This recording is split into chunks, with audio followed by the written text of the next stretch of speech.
Ram Ram ji. Live weather of India में आप सभी का स्वागत है। मैं नवदीप दहिया हाजिर हूं ताजा मौसम के अपडेट के साथ। 2 अक्टूबर की शाम को चर्चा करेंगे भारत में वर्तमान में किस प्रकार से मौसम की स्थिति है और आने वाले दिनों में कौन से इलाकों में मौसम में बदलाव आने की संभावनाएं बन रही हैं। लगातार आपने काफी सारी वीडियोस देख ली होंगी साइक्लोन नोरू को लेकर, और साथ में भारत के कौन से भाग्य को वो प्रभावित कर सकता है इसके बारे में भी आपने काफी सारी वीडियोज अभी तक जो है देख ली होंगी। लेकिन इस वीडियो में हम विस्तार से चर्चा करने वाले हैं वर्तमान मौसम की स्थिति पर, कौन सा सिस्टम है, कहां पर मौजूद है और कौन से राज्यों को प्रभावित वो जो है आने वाले सप्ताह में कर सकता है।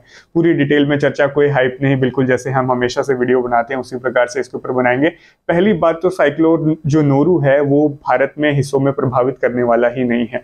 पहली बात तो ये होगी कि रेमिनेंट ऑफ साइक्लोन नोरू एक लो प्रेशर के तौर पर जो है बंगाल की खाड़ी में है और उसका प्रभाव जो है पश्चिम दिशा में बढ़ते हुए भारत के हिस्सों में होगा। बिल्कुल जैसे कि टिपिकल मॉनसून के दिनों में बंगाल की खाड़ी से कम दबाव क्षेत्र बन के आता है, कुछ इसी प्रकार से इस सिस्टम का भी प्रभाव होगा। लेकिन कौन से राज्यों पर किस इंटेंसिटी से होगा ये भी हम देखेंगे। अभी 2 अक्टूबर की शाम को सैटेलाइट इमेजरी द्वारा देख सकते हैं कि बंगाल की खाड़ी में काफी सारे बादल बने हुए हैं। साथ में पश्चिम बंगाल, झारखंड, उड़ीसा, छत्तीसगढ़ के भिन्न भिन्न हिस्सों में और पूर्वी भारत के तट पे लगातार गरज चमक के बादलों का जो है निर्माण हो रहा है। पूरी एक स्ट्रेच में ट्रफ लाइन बनी हुई है जिसके चलते यहाँ पर बारिश की गतिविधियां देखने को मिली है। अब ये धीरे धीरे आने वाले दिनों में पश्चिमी दिशा में बढ़ती दिखाई देगी जैसे ही सिस्टम आगे बढ़ना शुरू होगा। लेकिन लो प्रेशर एरिया से ज्यादा ये शक्तिशाली सिस्टम भारत के हिस्सों को प्रभावित नहीं करेगा। इसका मतलब बारिश की गतिविधियां बढ़ने वाली हैं पूर्वी भारत में, मध्य भारत में और उत्तरी भारत के कुछ हिस्सों में, लेकिन उनका प्रभाव अलग अलग हिस्सों में अलग प्रकार से होगा क्योंकि एक पश्चिमी विक्षोभ की तरफ भी आती दिखाई देगी। बादल आपको देख सकते हैं कि अफगानिस्तान पाकिस्तान के आसपास बने हैं। ये एक WD की तरफ जो है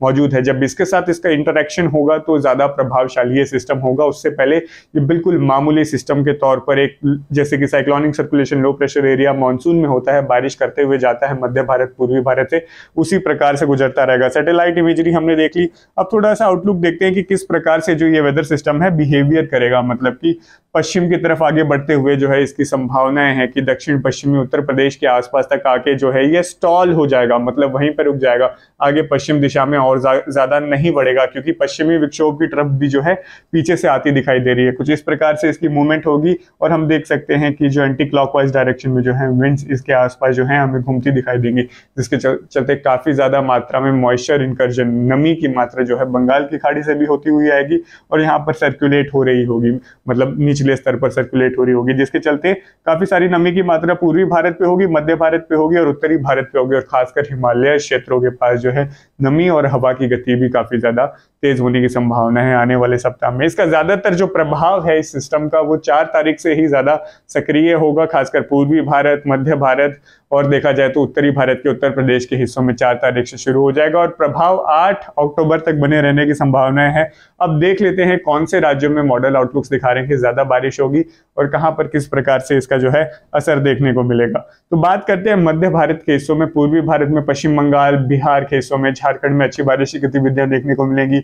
मध्य भारत में भी जो है छत्तीसगढ़ में बड़े पैमाने पर और इवन मध्य प्रदेश के जो पूर्वी और केंद्रीय हिस्से हैं यहाँ पर भी बड़े पैमाने पर 4 से लेकर 8 अक्टूबर के बीच में अच्छी बारिश की गतिविधियां देखने को मिलेंगी। अच्छी बारिश का मतलब ये है कि कुछ इलाकों में मध्यम से भारी बारिश जो है वो होती रहेगी 4 दिनों के अंतराल के बीच में, और कुल मिलाकर जो है बारिश का एक्यूमुलेशन इन इलाकों में 100 मिलीमीटर तक ही सीमित रहने की संभावना है। कुछ एक इलाके हो सकते हैं जहां पर 150 मिलीमीटर तक की बारिश की गतिविधियां हो सकती है, जो कि एक सामान्य मानसूनी सिस्टम के तौर पर अगर देखा जाए तो इतनी बरसात इन इलाकों में होती ही है। बारिश का फैलाव ज्यादा से ज्यादा पश्चिमी जो मध्य प्रदेश के हिस्से हैं यहाँ तक जाएगा, खंडवा, इंदौर, भोपाल, यहाँ तक भी इसका जो है, गुना तक भी इसका असर जो है हमें देखने को मिलेगा। यहाँ पर भी इन क्षेत्रों में बारिश की गतिविधियां जो है सामान्य तौर पर ही देखने को मिलेंगी, मतलब मध्यम से भारी बारिश की गतिविधियां जरूर हो सकती हैं और ये सिस्टम इन इलाकों को ज्यादातर छत्तीसगढ़, मध्य प्रदेश तक ही सीमित रखेगा असर को।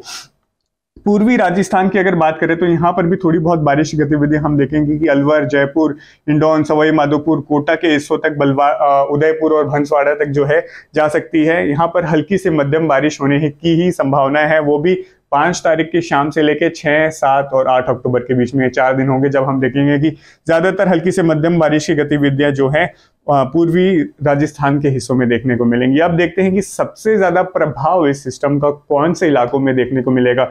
जैसे ही पश्चिमी विक्षोभ की तरफ के साथ इसका इंटरेक्शन हो जाएगा तो ये सिस्टम रिकर्व करेगा, जैसे कि सितंबर के अंत में जो वेदर सिस्टम आया था जिसका रिकर्व के कारण उत्तर भारत में जोरदार बारिश की गतिविधियां देखने को मिली थी, उसी प्रकार से ये सिस्टम भी रिकर्व करेगा। लेकिन इस बार लोकेशन जो है इसकी बहुत ही अलग होने वाली है। पहले वाला जो सिस्टम रिकर्व हुआ था वो हरियाणा के ऊपर हुआ था, दिल्ली एनसीआर के हिस्सों में ज्यादा बरसात हुई थी। लेकिन इस सिस्टम का जो प्रभाव है वो उत्तर प्रदेश, नेपाल और उत्तराखंड के हिस्सों के लिए ज्यादा प्रभावशाली रहेगा और उससे थोड़ा सा ज्यादा एक्टिव वेदर सिस्टम ये जो है दिखाई पड़ेगा जब इसका जो वेस्टर्न डिस्टर्बेंस ट्रफ है उसके साथ इसका जब इंटरेक्शन होगा। तो उस हिसाब से अभी के विश्लेषण अनुसार ये देखा जाएगा कि उत्तर प्रदेश के बड़े पैमाने पर, मतलब तकरीबन केंद्रीय उत्तर प्रदेश, खासकर जो तेराई वाली बेल्ट है और पूर्वी उत्तर प्रदेश तक जो है बहुत ज्यादा अत्यधिक बारिश की गतिविधियां होने वाली हैं। 4 तारीख से पूर्वी यूपी, केंद्रीय यूपी से बारिश की गतिविधियां बढ़ेंगी।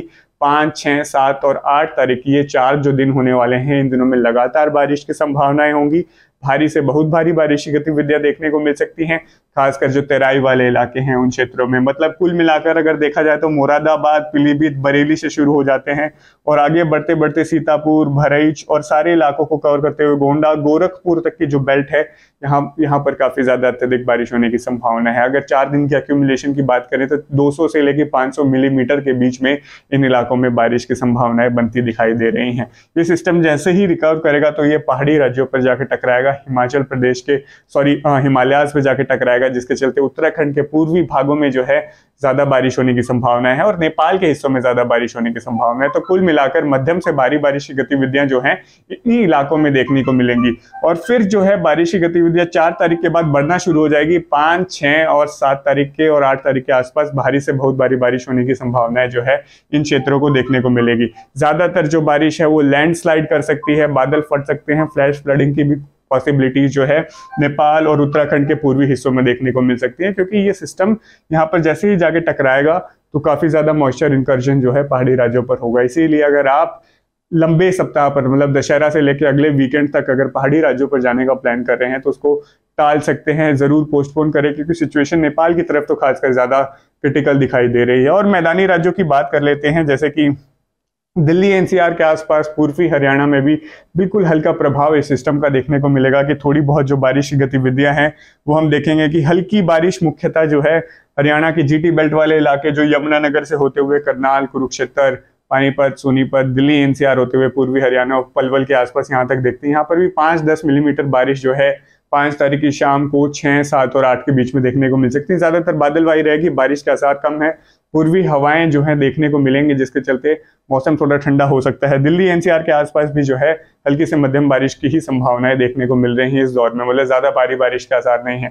और पश्चिमी भागों में, यानी कि पंजाब के पश्चिमी भागों में, हरियाणा के पश्चिमी हिस्से हैं, सिरसा, हिसार, फतेहाबाद और ये भिवानी के आसपास महेंद्रगढ़, यहाँ पर मौसम लगभग शुष्क रहने की संभावना है। कुछ एक बादल जरूर आएंगे क्योंकि नमी की मात्रा पूर्वी हिस्सों से जो है पश्चिम की तरफ बढ़ती दिखाई देगी, लेकिन बारिश की संभावनाएं इस विश्लेषण के अनुसार, अभी के वर्तमान विश्लेषण के अनुसार काफी कम है। साथ में उत्तरी राजस्थान के हिस्सों में भी श्रीगंगानगर, हनुमानगढ़, बीकानेर, नागौर और पश्चिमी राजस्थान, जहां से मानसून पूरी तरीके से विदा ले चुका है, यहाँ पर भी मानसून की बरसात की वापसी होने की संभावना ना के बराबर है। यहाँ पर भी जो है सिस्टम का जो है कोई प्रभाव देखने को नहीं मिलेगा, मौसम लगातार शुष्क बना रहेगा। ये इंटरेक्शन अगर थोड़ा पश्चिम में होता तो इन इलाकों में भी बारिश की गतिविधियां बढ़ सकती थी, लेकिन इसका इंटरेक्शन कहीं ना कहीं जो है केंद्रीय यूपी और पश्चिमी यूपी के आसपास होगा और सीधा फिर नेपाल और उत्तराखंड की तरफ ज्यादातर बारिश की गतिविधियां देखने को मिलेंगी। तो पश्चिमी भागों में जो है अभी के विश्लेषण अनुसार ज्यादा बारिश के आसार नहीं बन रहे हैं, लेकिन जो भी स्थिति आगे बनती रहेगी, अगर इसमें कुछ और चेंजेस होगा, क्या पता थोड़ा सा सिस्टम और पूर्व में इंटरेक्शन कर जाए या फिर हल्का सा पश्चिम में खिसके, उसके अनुसार थोड़ा बहुत बदलाव इसमें जो है देखने को मिलेगा। लेकिन मोटा मोटा आउटलुक अभी के विश्लेषण अनुसार इसी प्रकार है कि इसमें ज्यादा बदलाव होने की संभावना नहीं है। नेपाल, उत्तराखंड और उत्तर प्रदेश में ही बारिश जो है, भीषण बारिश की संभावना है। उसके अलग जो राज्य हैं भारत के, वहां पर किसी भी तरीके की जो है खतरा या फिर बहुत ज्यादा अत्यधिक बारिश की गतिविधियां देखने को नहीं मिलने वाली हैं। अभी के लिए इतना ही, जैसे ही मौसम में आगे बदलाव देखने को मिलेंगे आपको लाइव वेदर ऑफ इंडिया पर अपडेट कर दी जाएगी। बहुत बहुत धन्यवाद।